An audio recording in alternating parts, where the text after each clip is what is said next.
This happened my junior year of high school. One of my best friends invited me to a Halloween party at her house with our school friends and some of her friends from her previous school. When I got there, my friend introduced me to this girl, and we actually hit it off really well. She told me that my friend had told her a lot about me, and they knew each other through their parents' work. We started talking about our interests and were decently flirting with each other. Now, I had gotten out of my first real relationship earlier that year, and I was not one to hop around from girl to girl. So, being really flirty with someone on my first time meeting them was not something I was accustomed to doing. At the end of the night, we were sitting on the ground floor of my friend's house and ended up kissing for a little bit, which again was moving really fast for me. We started texting after that, but I kind of had a weird feeling about her and couldn't really see myself being in a relationship with her.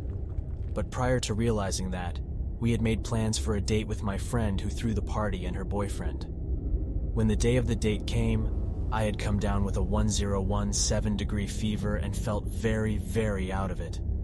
I called and explained to her that I was sick and was extremely sorry, but I wouldn't be able to make the date. This was a solid 3 or 4 hours before we were supposed to meet, so I wasn't pulling this last minute. Her response kicked off the most backward period of my high school life. She responded by saying, "Well, I wasn't going to tell you this early, but I have brain cancer, so I don't have much time to go on dates." The strangest part was she asked me not to tell anyone about it. She stated that this was because her father didn't want her to use the cancer as a way to work people over and get stuff, which I found odd. Now, a little backstory. I had a football coach who had passed away from cancer, and my friend's mom, the one who threw the party, also developed cancer around the same time. So, the topic of cancer was heavy on my heart, and I felt incredible guilt. Being the emotionally charged person I am, I decided to go on the date. During the date, she started saying that she really appreciated me coming and the way that I treated her. This made me feel better, knowing that I was helping. At some point near the end of the date, we were walking towards my car when she again brought up that she appreciated the way I treated her. She followed it up by explaining that she wasn't used to guys treating her right because she was assaulted sexually when she was younger, and actually had to have an abortion due to a forced pregnancy at the hand of a male relative of hers. My heart broke for her as she sounded like she had endured a lot of hardship. On top of the fact that she was going to supposedly pass away from cancer next year, I was an emotional wreck following the date because it was a lot for me to take in. But I knew that if I all of a sudden stopped speaking to her, I would never forgive myself. At this point, I had a small sense of suspicion of one of the things she told me, especially the part about not telling anyone under any circumstances.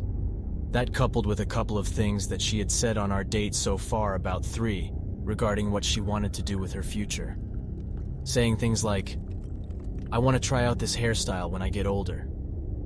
After she said these things, she seemed to tense up a bit, but I chalked it up to her coming to terms with the fact that she would be unable to ever do these things. My suspicions grew, and eventually, I decided to try and investigate. Her father was a doctor at the place where I went for doctor things, and my personal doctor was a family friend of mine who knew her father as well. I asked her if there was anything I could do to support or help her regarding her cancer. My doctor looked at me and said, "What cancer? She doesn't have cancer." I immediately became filled with anger and messaged her telling her what I had learned. She told me that just the day before, she had learned that her diagnosis was a mistake. Her tone was very melodramatic and not at all what I would expect in response to finding out you don't have a deadly disease. She tried to cover her tracks and was asking me why I would question her and was saying, "I thought you cared about me." I am livid, blocked her on everything as well as her number, and fell into a pretty deep depression for a few weeks because of how yanked I was about this girl and how this interaction led me to have major trust issues with women, which I still have not gotten over. A few weeks later, I received a Facebook message request from a name I didn't recognize. It was her. She'd made a fake profile and was telling me I was being so immature and told me she had some explaining to do. I, of course, didn't answer, and that was the last I heard of her until a year and a half later. I had signed up for an ACT retake exam at my local university, and when I got there and sat down, I looked in front of me and 3 seats to the right. Guess who was there? We ended up talking, and she apologized for everything that she did in a relatively believable manner, and I forgave her. I never found out if any of the other things she told me about her home life were true, but I made sure to avoid her at all costs, which was painful because she worked at the Cold Stone that was 2 minutes away from my house, and I had to go to the one downtown, which was a pain. And they came across her real Facebook profile recently, and she seems to be doing well, which I'm glad to see. But as far as our interactions go, let's not meet again. This story was told to me by my family, by a cousin of mine, when I was 11 years old. I'm 28 now, but the eeriness of this story still shocks me. In 2001, my 25-year-old cousin Eric was driving from Southern California to a small town in Oregon called Coos Bay to go visit his family. His family used to live in California, but after an unfortunate event of their apartment burning down, they chose to move to Oregon where they had other family. They moved to seek new beginnings. He chose, however, to continue to reside in California since he, by that time, had already settled down. He was in a serious relationship with his girlfriend Ellen and had 2 small daughters. In this road trip, it was him, his girlfriend Ellen, his 2 daughters, and 2 other cousins, Marcelo and Cindy, who were in their early teens. They all packed for the long road trip ahead of them, the usual clothing, shoes, pajamas, as well as hygiene products. They made sure to leave in the early morning to get a head start from the local traffic. They were all excited to get to Oregon, to reunite with family, and enjoy the fresh, foggy weather and green scenery. It takes roughly 18 hours from Southern California to get to Coos Bay, Oregon, without stopping except for gas, food, or bathroom breaks. So, with so many people along for the ride, they had a few stops along the way, which also made time for sightseeing in cities like San Francisco, Shasta Mountains, and Eureka. After a long drive without any sleep for Eric, they had finally reached Oregon. By that time, it was very late into the evening, and he was about 2 hours away from his destination. Not wanting to stop for rest and continue driving on a very long and lonely road all that time of the evening, Oregon weather tends to be very cold and foggy, which makes roads like these more desolate. At the time, his girlfriend Ellen and the other 2 cousins were awake because they had slept previously. As Eric was driving, they noticed they were passing by what seemed to be a cemetery. Their surroundings were completely black. The only light, besides the headlights of the car, was the moonlight that lit up the cemetery and made the tombstones visible from a distance. Then suddenly, his girlfriend spotted what seemed like 2 people standing near the road. Their first thoughts were maybe they're hitchhikers, or perhaps they're in need of help, possibly stranded. So, Eric opted to pull over. As he slowly approached the 2 individuals and didn't come to a complete stop, the headlights from the car just barely illuminated them. But he noticed something was off about them. Their clothes were abnormally torn, much more so than your average homeless person, as well as being fashioned from the 40s or 50s. Their skin looked deteriorated and really old, almost as if they had perished already. Out of a tone of fear, his girlfriend told him to keep driving, and that's exactly what he did. He stepped on the gas with tires burning. Everyone in the car was quiet for several seconds, shocked and confused. They all asked each other what that was, unsure of what they had witnessed. They continued driving without any stops or brakes, specifically not stopping for anyone on the side of the road, and eventually made it to their destination safe and sound. But that is one event he says he shall never forget. Now, I'm of the Christian faith, so I don't believe it was corpses that rose from the graves or spirits of the dead, but I do believe it was something worse than that. Perhaps demonic spirits roaming around there for whatever reason. You guys can believe as you wish, but one thing is for sure. This creepy incident would undoubtedly scare anyone. When I was still a baby, my Aunt Dawn's friend Eddie came to work for us. He didn't have any qualifications other than being strong and willing to work around dead people, so he was hired. Eddie was a bit weird, and according to Aga, he had a super obvious crush on Dawn. Dawn, the sweetest summer child, didn't think anything of it. She insisted that he was just a shy kid who didn't know how to talk to people, let alone girls. With her being the prettiest girl in her class, she took it upon herself to befriend the older teens. She was only about 15 when this all happened, and Eddie was 17. This event does not involve any violence against my aunt. I want to make it clear. Now, a little something about the property. It is an absolute treasure trove of eclectic tombs and mausoleums. But there are also dens and caves close to the woods where nature has been left alone. While there aren't really any animals that use these dwellings, we still leave this space as is, so that they are there during blizzard season. On the morning that Eddie started, Katie found him taking a nap in one of these dens.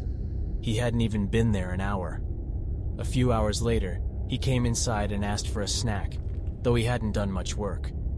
Katie made him a sandwich, and when he'd finished eating it, she requested that he go into the funeral parlor and help Aga with inventory. He nodded and hurried into the doors that led to the parlor. When Aga came in less than 10 minutes later, Katie asked what he was doing. Aga seemed confused, and when Katie told them what she asked the kid to do, she said that he'd never come in. The two of them went looking for him, and they found him sleeping in one of the empty caskets in the showroom. Fed up and slightly concerned, my parents asked if he'd gotten enough sleep the night before and offered him the guest room for the rest of the day, and he could finish his chores the next day if need be. Eddie apologized and declined their offer. "It's just a hangover. I'm okay now," he admitted with his blank face and monotone voice. With that, he got to work. He helped Aga with the rest of the inventory, repaired the bulldozer, and even repainted the front gate of the cemetery. He was a model employee. By dinner time, Dawn made him some stew and brought it out to him. I had been useless all afternoon, crying and screaming because of an earache, and my mother didn't want to subject anyone outside of the family to the horror. A few minutes after she'd left, Dawn came back in to get Aga. She said she could hear Eddie screaming but couldn't find him. The two sisters went out, and sure enough, there was no peace to be found. Inside or outside that evening, they tracked his shouts to the cemetery. That was the easy part. The graveyard was pretty big, and sound traveled funny there. Some places echoed, and in other parts the sound was muffled. Pawpaw, my grandfather, always told me that the restless spirits are in the quieter places, and that sound didn't travel much, as they needed a little extra peace, until they found themselves. Eddie was probably pissing off a lot of spirits that day because he was practically shrieking. Aga and Dawn split up first, searching the dens where Katie had seen him that morning, and then spreading throughout the actual tombs. After nearly 20 minutes, Dawn called for Aga to come over to one of the covered plots near the fence. It was covered because there was to be a burial there the following day. They didn't dig too far normally due to the ground almost being frozen, but they still had to clear 3 or 4 feet to make room for the base of the tombs. My Uncle Cal had dug the plot a few days earlier, and he was going to come over the next day to help Eddie set up the rest of the site. Eddie was lying inside the shallow hole, holding his mangled knee to his chest and screaming. Dawn was staring down at him, at a loss. She was small, and couldn't help this big guy if he wasn't fully coherent. Aga was equally stunned at first, but as soon as she saw the scratches on the kid's face, she assumed it was some sort of animal attack. Climbing into the hole next to Eddie, Aga turned him on his back so that she could fully examine him. But as soon as he was facing up, he began screaming about the sun hurting his eyes and started scratching at his face. Aga and Dawn tried to calm him down, but when they failed, Dawn ran to get Cal from the house. He was much bigger than Eddie and could easily overpower him if need be. When he arrived, he sent his sisters inside. He asked them to call the town doctor and inform him that he was bringing Eddie in immediately. They watched Cal load Eddie into the truck and speed off down the road towards town. It wasn't until earlier the next morning that they got any kind of answer as to what happened. Eddie was a babbling mess, speaking in mostly broken words. When he finally strung together a proper sentence, he began describing a giant, hairless, canine beast that attacked him when his back was turned. He said that it bit into his shoulder and transformed him into a wolf. Cal, who was very superstitious, believes that Eddie was attacked by a version of the hellhound. Only it looks like a supersized baby ferret with fangs. It has never been told that its bite can mutate a human, but Eddie did in fact have what looked to be a pretty nasty bite on his right shoulder. The doctor said it appeared to be a dog bite and it was super infected. Rabies weren't really an issue in our neck of the woods, but Eddie was still quarantined, and we steered clear of stray dogs for a while after the whole ordeal. Eddie never recovered mentally, not that he was stable to begin with. He was constantly trying to tear off his own skin and bite the necks of those who tried to help.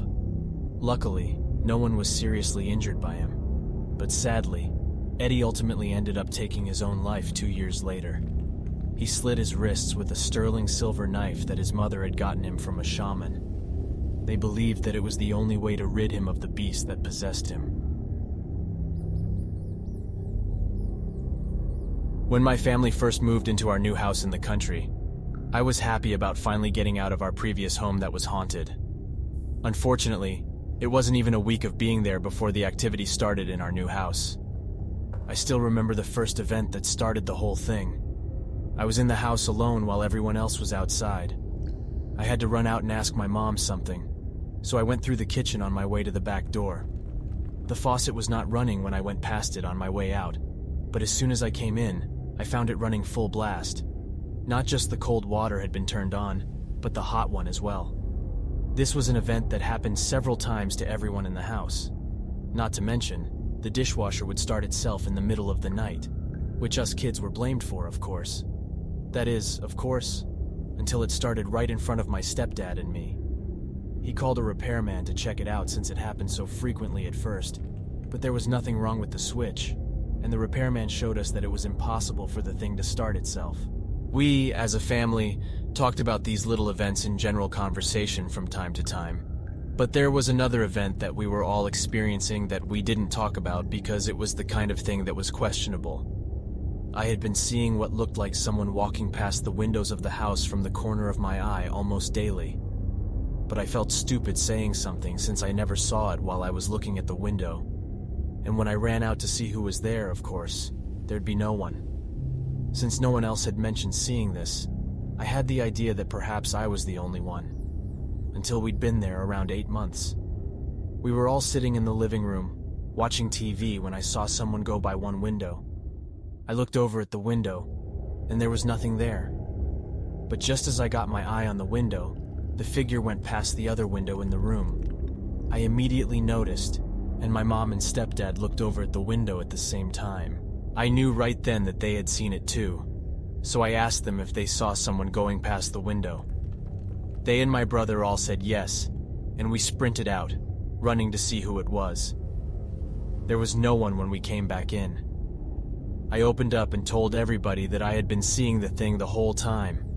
At that point, everyone came out and said they've been seeing it too, which gave me a huge feeling of relief. At least I wasn't crazy. We had all been seeing it regularly, but were too afraid to say anything for the same reason I didn't. The shadow people we were seeing in the corner of our eyes continued for several years after we moved in, and then it just suddenly stopped out of the blue. For a while, my mom told me later, after I was out of the house for a while, that she was occasionally seeing it again. When I brought it up, it was just another one of those weird things that happened in the house. But we all eventually had to get used to it.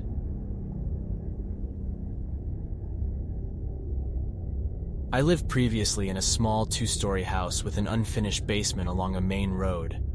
It was a nice brick house with around 0.8 acres in the backyard. The house was built in the mid-40s to 50s and is roughly 60 years old. The past owners of the house died inside it, and what my parents heard from the neighbors is that the husband was part of a cult. Me and my brother experienced a few strange things in the house. The first one was when the basement door was slammed, like someone was very angry at something, and it awoke my parents. The second one, when I was trying to get some sleep as I had a hard time getting to sleep when I was younger, the hallway light flickered on and off, and then my door creaked open. The third experience was when I was trying to get to sleep, but instead of the door slowly creaking open, It slammed open. There, behind it, was a black figure with glowing red eyes, like a ball of pure hatred and evil. Me and my brother have had many experiences with this demon and ran into it on a regular basis. But the one experience that stands out from the rest is when me and my brother were watching TV in the basement and had a tent set up. Now, at the time, we had fixed any air leaks in the basement and had no AC down there. But after a while, I felt like someone was slapping the small tent me and my brother were in. So I checked it out and saw nothing, and went back to watching TV. A while later, the TV signal began to falter. It was like someone was taking this TV signal away from us, but then it suddenly turned black. Not off, black. I tried turning it on and off, and even unplugged and plugged it back in. I even took the TV out of its place on the entertainment system, but it remained black. At some point, I set it back in its place and went around to get my parents. But the basement was locked, and it only locks from the basement side of the door. I went back down, and that's when it happened. All of the lights were off. My flashlight, the ceiling lights, everything. Then the lights went on, and then off again. But in that brief flash of light, I saw the dark figure. I shined my flashlight in the direction I saw him last, and there he was. He stepped towards me and made a full sprint towards the back room, which was still unfinished. I turned the TV off and booked it for the door, and me and my brother ran to our beds in the house we live in now. I've only seen the black figure a few times in my window, in the property surrounding my house, and by the cemetery. That may have been short experiences, but they have nevertheless been very creepy.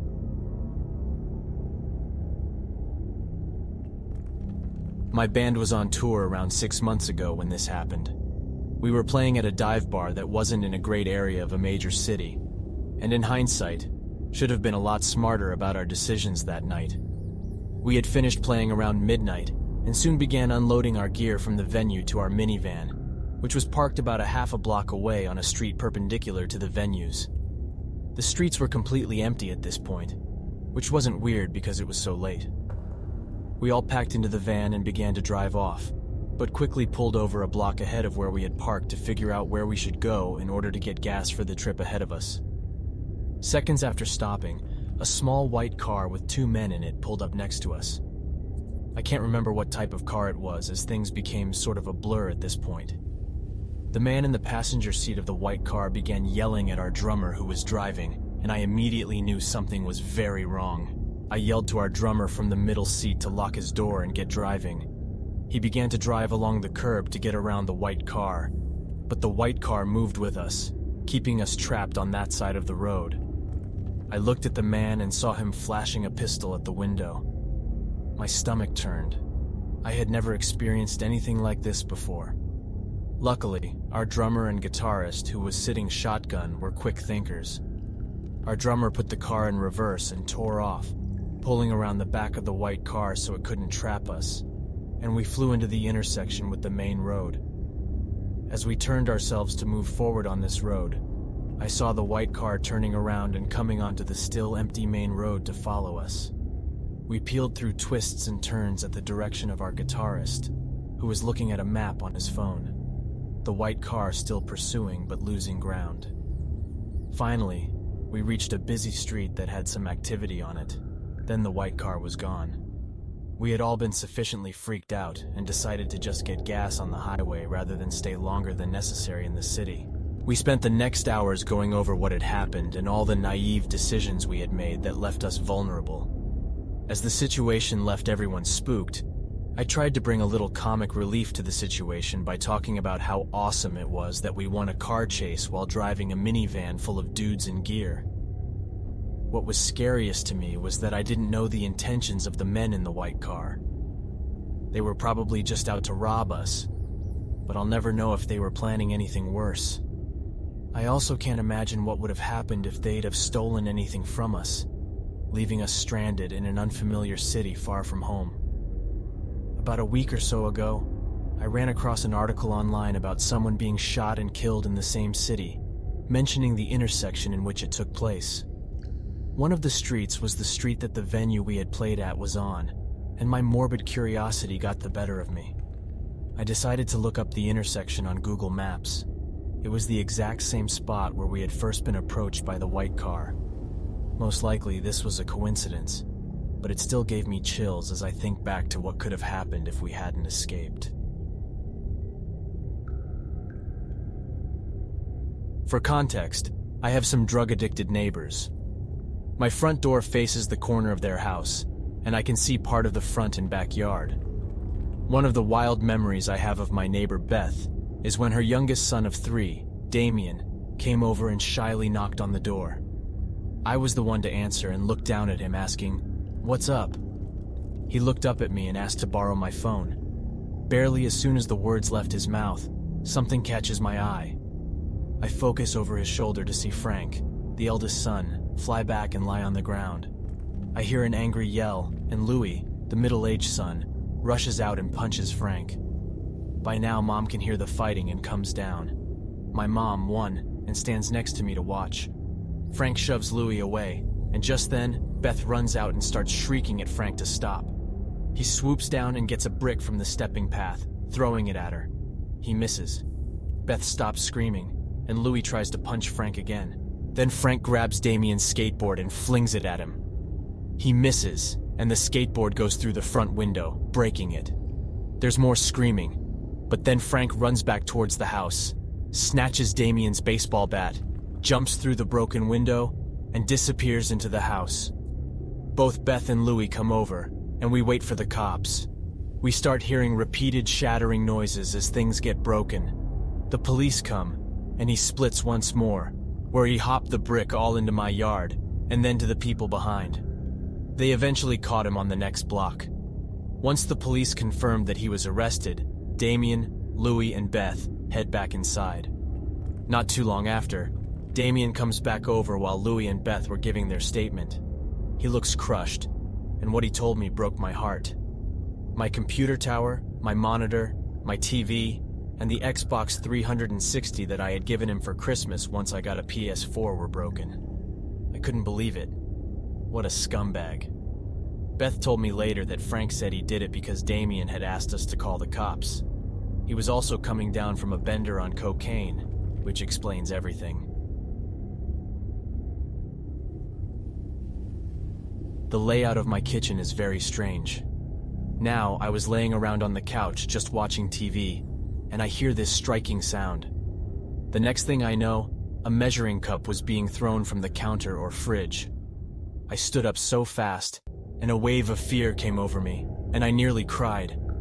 No one was in the house with me except my dogs, a very old Chihuahua who never leaves her dog bed, and the other is a husky that was lying next to me on the couch. The last one is a golden doodle. She barks at everything, and she was behind me, behind the couch. You know how a ball is thrown, right? That's how the measuring cup was thrown. I can't see the fridge from where I was sitting, and frankly, I don't even know where it came from. No windows or doors were opened. It didn't just fall, and I swear on my damn life, it was thrown. I don't even know what's going on. I lived previously in a small 2-story house with an unfinished basement along a main road. It was a nice brick house with around 0.8 acres in the backyard. The house was built in the mid-40s to 50s and is roughly 60 years old. The past owners of the house died inside it, and what my parents heard from the neighbors is that the husband was part of a cult. Me and my brother experienced a few strange things in the house. The first one was when the basement door was slammed, like someone was very angry at something, and it awoke my parents. The second one, when I was trying to get some sleep as I had a hard time getting to sleep when I was younger. The hallway light flickered on and off, and then my door creaked open. The third experience was when I was trying to get to sleep, but instead of the door slowly creaking open, it slammed open.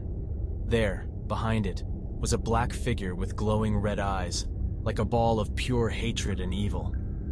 Me and my brother have had many experiences with this demon, and ran into it on a regular basis. But the one experience that stands out from the rest is when me and my brother were watching TV in the basement and had a tent set up. Now, at the time, we had fixed any air leaks in the basement and had no AC down there. But after a while, I felt like someone was slapping the small tent me and my brother were in. So I checked it out and saw nothing and went back to watching TV. A while later, the TV signal began to falter. It was like someone was taking this TV signal away from us. But then it suddenly turned black. Not off. Black. I tried turning it on and off, and even unplugged and plugged it back in. I even took the TV out of its place on the entertainment system, but it remained black. At some point, I set it back in its place and went around to get my parents, but the basement was locked, and it only locks from the basement side of the door. I went back down, and that's when it happened. All of the lights were off. My flashlight, the ceiling lights, everything. Then the lights went on, and then off again. But in that brief flash of light, I saw the dark figure. I shined my flashlight in the direction I saw him last, and there he was. He stepped towards me and made a full sprint towards the back room, which was still unfinished. I turned the TV off and booked it for the door, and me and my brother ran to our beds in the house we live in now. I've only seen the black figure a few times in my window, in the property surrounding my house, and by the cemetery.